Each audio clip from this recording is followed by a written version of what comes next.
Hi, I'm Beth Norcross. I direct the Center for Spirituality and Nature. As many of you know, today is the beginning of the Winter Solstice. That longest night of the year, the shortest day of the year. And also that time, ironically, that we anticipate that very soon the sun will begin shining even more brightly. We have a visceral reaction to this time of year, don't we? Our bodies react. We want to rest more, sleep more, do less. Well, critters and creatures and plants and trees also react. Actually, right after the summer solstice, the natural world starts to slow down, starts to respond to the change in light.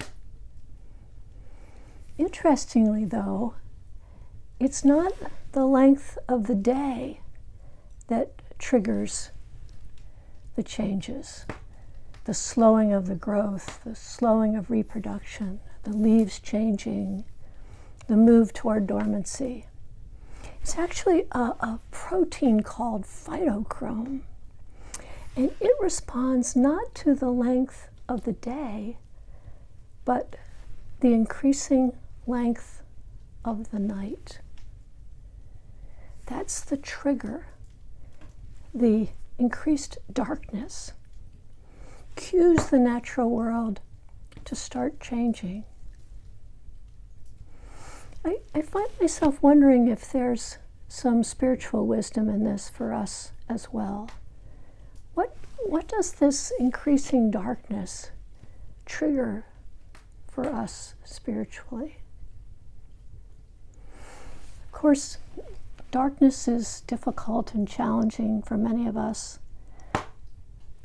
One of the things that happen, of course, is that we become fearful and vulnerable. But I think it actually goes much deeper than that. I think there's a void that happens with the growing darkness, an emptying, what spiritual leaders call kenosis. There's nothing for us to hold on to. There's nothing for us to grip.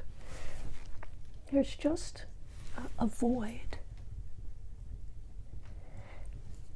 And I think in that emptiness, in that lack of attachment, it opens up complete freedom for us to invite the Spirit in. John O'Donohue, that late Irish poet, spoke about this time of darkness being a very rich time. He said, "Light cannot see inside of things. That's what the dark is for.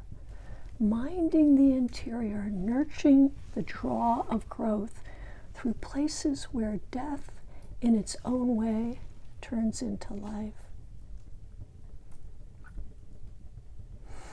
Ironically, though, as we are in the midst of this emptiness, this void, this lack of attachment that opens up space for Spirit, we're not left in the dark, are we? This day is the pinnacle of darkness, but it also is the signal to that same protein, that phytochrome, to start moving toward the light, to start moving toward a time of spring and growth and renewal. We're not left in the dark. But while we rest here in the dark, we might open ourselves to what might be being offered for us in the void, in the emptiness.